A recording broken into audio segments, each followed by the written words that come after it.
याकूतपुर के मजलिसी रुकन असम्बली अहमद पाशा कादरी ने इतवार को अपने हल्के के मुख्तलिफ डिवीजनों में गरीब मुसलमानों में रियासती हुकूमत की तरफ से दिए जाने वाले रमज़ान तोहफ़ तकसीम किए।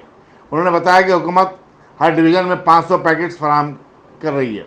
इन डिवीज़नों में संतोष नगर, तालाब चंचलम, रैन बाजार, कुरमागुड़ा, मुगलपुरा, पत्थरगट्टी और दबिलपुरा शामिल हैं। उन्होंने बताया कि 900 से ज़्यादा मसाजिद कमेटियों को भी 500 पैकेट्स फराहम किए गए। हैदराबाद में ऐसे मसाजिद की तादाद 434 है, जहाँ इंतज़ामी कमेटियों को ये तोहफ़ तकसीम करने की इजाज़त दी गई है।